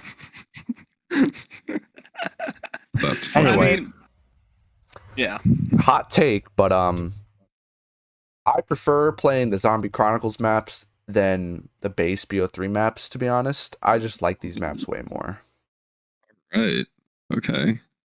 What do you guys first take? All right, so here's my opinion. So I'll go through each one rapid fire. Noct is the first zombies map ever. I like the remake here because they added perks to it with the gobblegum, so it made it a lot more interesting to play, like less one-dimensional. Verrucht feels just about the same. It's a good map either way. It's probably my favorite World at War map. Shinonuma is just about the same also. Still a good map. Kino feels just about the same. Really good map.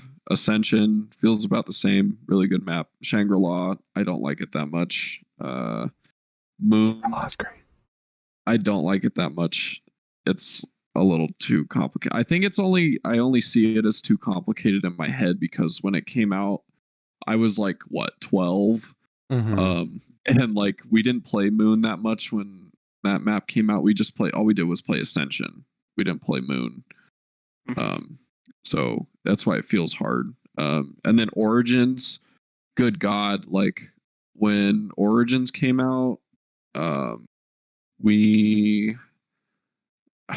think we attempted the Easter egg in the original version, but I don't know if we ever did it. But we definitely did it in this game. And the Origins Easter egg is one of the hardest in my opinion, from all my time. That one and the Buried one, but Buried's not in this game. Yeah, I remember Buried was like, good God, that map was so hard. Like, whoa. Mm-hmm.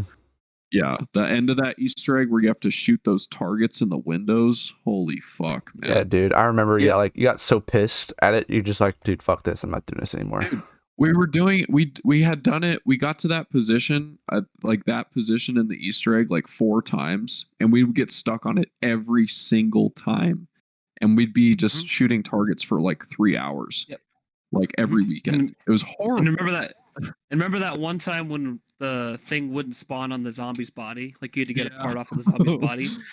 I think Buried. Yeah, 90% of the reason Buried was so hard is because it broke all the time. Yeah. So, yeah. No exact science for sure. Yeah. So. Yeah. So I mean, just diving straight into it. Noct is a classic. I mean, you really can't go wrong with it. Essentially the same map. They just added a couple gobblegum machines into it. A couple cool things you can do with there is you can get packed guns because you have wall power, stuff like that. That's definitely an awesome feature. Verrucht is it's a classic map. You really can't go wrong with it. Once again, just added the gobblegums in there. Gotta love the flow of Verrucht and just the running on the new engine. I really like the graphics of these maps now. Like it felt like in Black Ops 1, most of the maps were really dark, and it kind of adds a little bit of light to it, makes it a little more bright, one might say. Ascension, you can't. This map doesn't miss. I mean, it's probably top 5 maps of all time. Zombies history. It's really a great map. I mean, it runs smooth. I feel as though like with the new gen consoles and all that good stuff, this map is just even better than it was. Moon, I personally love it in this remastered format. I feel like gobblegums on Moon is definitely almost a needed thing It feels like it makes the map so much more enjoyable, honestly. Moon is an awfully challenging map. I will always say that. Good God, is it hard? Because the fucking oxygen stuff is, oh God. It's tough. And like the domes break and like, oh God. Yep. It's so hard. It's a crazy map. There's a lot going on. The gobblegums really help you. And I mean, it's to the point where that map is actually enjoyable for me. Whereas if I played it on the original game, I would not ever want to play it. Shino Numa, I've never been a huge fan of Shino Numa. The fact that you walk around in swamps and you're walking slow and the water. Yeah, you're walking slow. I mean, it feels like the map is dark and groggy. It's just, it's definitely I would say it didn't take a step down and it didn't take a step up. It kind of just stayed the same for me. Mm-hmm. And then Shang, Zach really loves this map. This map is not horrible. I'm not gonna say it's a great my favorite. Map. It's not a great map. It's not horrible. I always used to say it was horrible. Not really horrible. It's pretty. The Easter egg was pretty fun, pretty entertaining. Kind of confusing, but very entertaining. Just running around hitting these gongs and stuff like that. Kind of reminds me of some of the Black Ops 3 Easter eggs to a point. So definitely entertaining. Kino, I mean, what can I say? It's Kino. Classic. Right.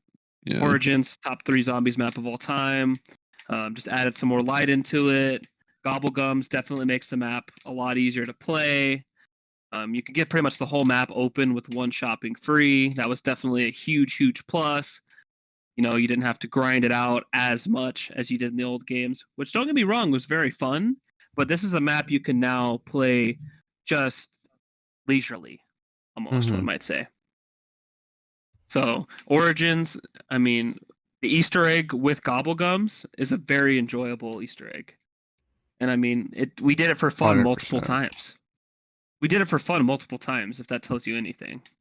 So, I believe the remastering of these maps was definitely a welcomed addition to the game. You really can't go wrong with them. I mean, they remastered, what was it, 8 maps? 8. Yep. And I mean, it just feels like most of the additions to the maps they didn't add new parts to the maps, really. They kind of just added things in to make it better, Yeah. So, touching off of what happened there. I love all of these maps. I rank these above BO3 maps, in my opinion. Jesus. I just like them. I just like Black Ops 1. I mean, Black Ops 1 was in my top 10. Not BO3. True. And this is a big reason because of the zombies. Zombies are a huge reason I was a part of that. So, I'll go through them real quick. Knocked. It's a great, like, I remember one time we were playing Knocked, and and usually you don't open a door so that you could train last. We're trying to last as long as we could on this map, and everybody was like, "Don't open the stairs door. Don't open the stairs door." And I secretly did it, and I tried to blame it on Eli. I tried to blame it on him. Yep. And then we went into the theater. Yeah, and then to my surprise, I forgot you could go into the theater, and people were watching the maps, and I was just sitting there with a big grin on my face, just waiting for them to be like, "It was Zach." And it was Zach. I was like, "Oh my God, they got me." But that was pretty. Well, everybody funny. was pointing fingers at everybody. I know. It was chaos. No, it was Zach. No, it was chaos. I did it on purpose. It was amazing. And then eventually they had everybody pinned against me, and I was like, I'm going into theater mode and looking at who opened this. I know. I remember it was all on JT. I was like, it was hilarious. So I sat there for 20 minutes hovering over this couch. And then finally you could see Zach, I think he was playing as Rick Toffin, hobbles over there, opens up the freaking couch, and then runs away real quick before anyone notices. Like a little kid that just when people put those bowls on their porch for Halloween, Shout out Yeah. Halloween happening tomorrow. And it says take one. Nah, like little kids, like I know I was a menace. I'd take the whole bowl, pour that whole thing in my freaking bag, and run away. That's exactly what Zach was like. He just Yep. took all That's that what I candy did. and he ran away. That's what I did. I don't regret it. Verruckt, it was just a straight up like that. It was like a mental hospital. That was pretty cool. I like the vibe of that map. I think I remember like the first time I actually like wanted to train because I played Black Ops 1 and I got the last map. It came with all the World at War maps, and I got to like on Black Ops 1. I'm pretty sure I got to like round like 30 Verruckt. Did that. Mm-hmm. That was hard because I'd constantly had to keep buying ammo, but in BO3, Verruckt was great. I loved it. Shinonuma, awesome map, better than Zetsubo in my opinion. Then we got Kino. Kino is just an all-time great map. I was playing that in the video here. Really easy to get set up on, high round, So enjoyable. fun. Yep. Ascension. The monkeys are annoying, but the whole map in itself is amazing. Oh yeah, I forgot about those. Yeah. Yeah, they changed Still some good, though. things. Yeah, they changed the PhD flopper perk, which I know it's not really possible to do that, but I wish they could have made it possible with like sliding, that sliding was like mechanic. one of the coolest perks ever. I love that. I know, dude, it was awesome. It's like Black Ops 1 fire. Shangri-La, everybody hates it. I like the setting, and like part of the reason why I like this map is because the trailer for this map, like when it came out in Black Ops 1, it had the easy bumbleway.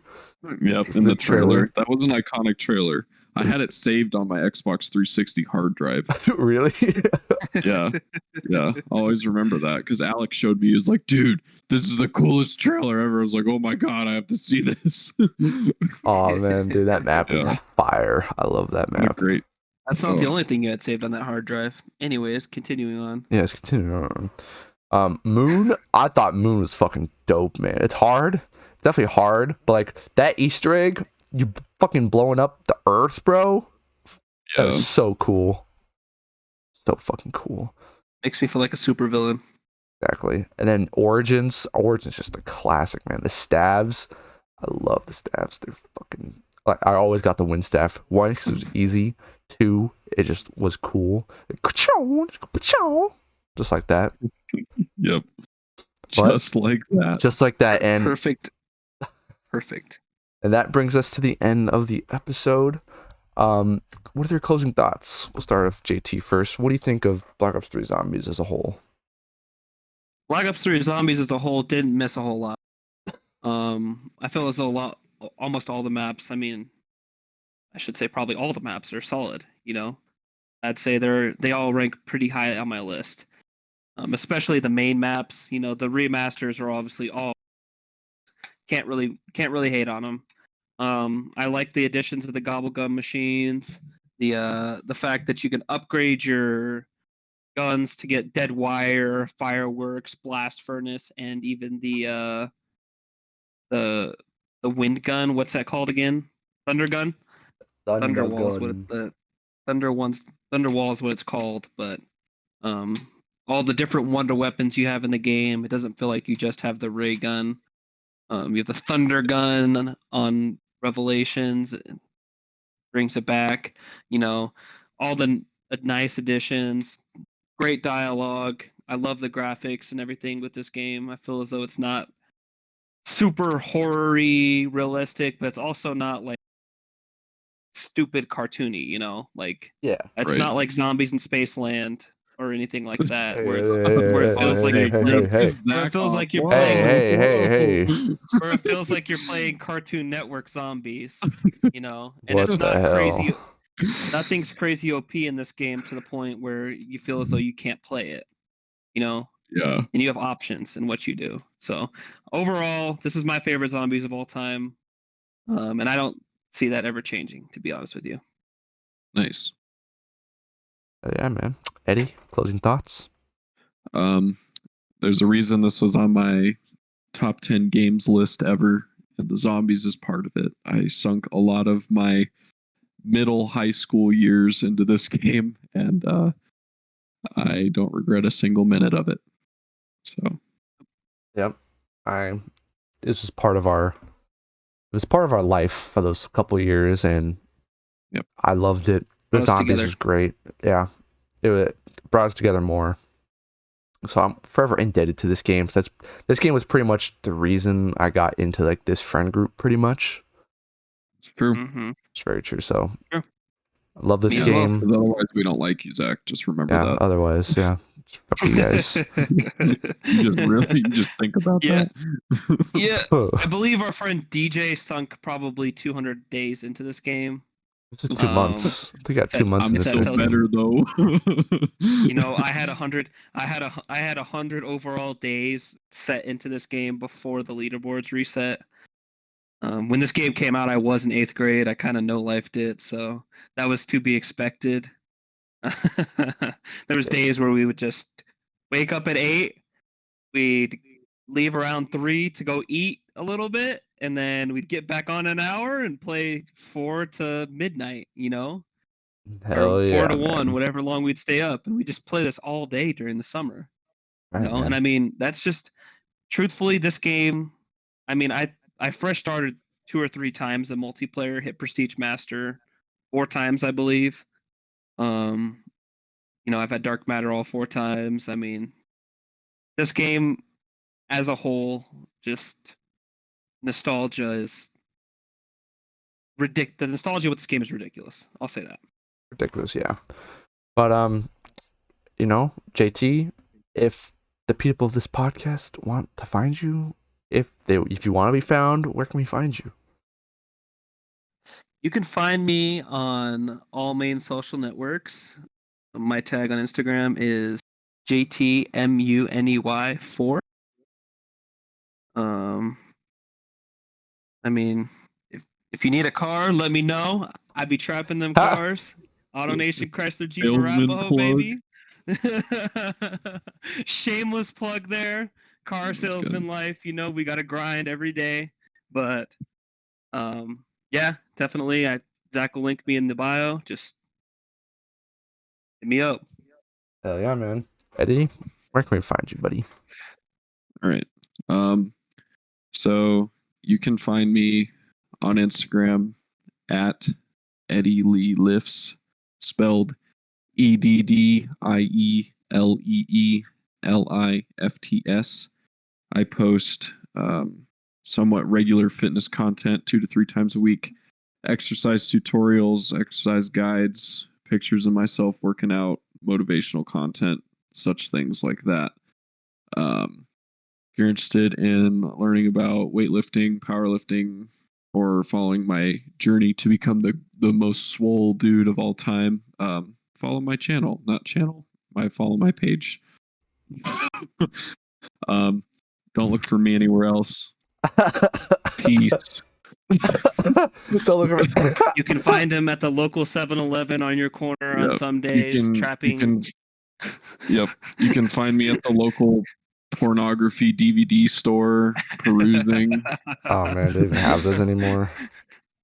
Dude, I'm the only one who goes anymore. Oh I'm my the God. one person keeping He them keeps in them in business. I business, spend a like lot of Long money. John I Silver's. spend a lot of money. He's that dude that keeps Long John Silver's in business too. Yeah, I do this. Yeah, I'm the guy that keeps Long John Silver's porn video stores in business. Jesus Christ. I'm a great guy. Trust me. I'm a fun guy. Oh my God. All right. You can find me pen and pant anywhere. Most active on Twitter. I have an addiction to Twitter. I'm working on it. Elon Musk just bought Twitter, so At least your daddy. yeah, that's how it's going. But yeah, hit me up on Twitter, Instagram. I just posted a TikTok the other day. Got like 1,500 views. That's like the most it's ever gotten. Good shit, man. I posted one today too, man. And let's see what that one got before we end off. Let's see. 548 views. Yep. Not bad, man. Nice. I believe it's the orange color text guy. That guy is hilarious. Yeah. We gotta do more of those. He doesn't miss. You know, I still have to edit the. Oh my gosh, what? What, the orange text guy? Among Us. Oh yeah, the orange text guy. I mean, he truthfully is a really fun guy. I feel like he gets screwed over, but somehow, some way, he came out on top. He's a dog. He's got that dog in him. So he got that dog in He him. need that dog. I just came back from the doctor. They gave me some bad news. They gave me an X-ray and they said I got that dog in me. dog in me. Exactly. Bruh. I got diagnosed with underdog syndrome. So Oh Dog my in god. they call it UDS. So God. specially diagnosed for me. Okay, we're getting out of here. Thank you, everybody. Have a great night, week, whatever, month, year. Everybody, can I get a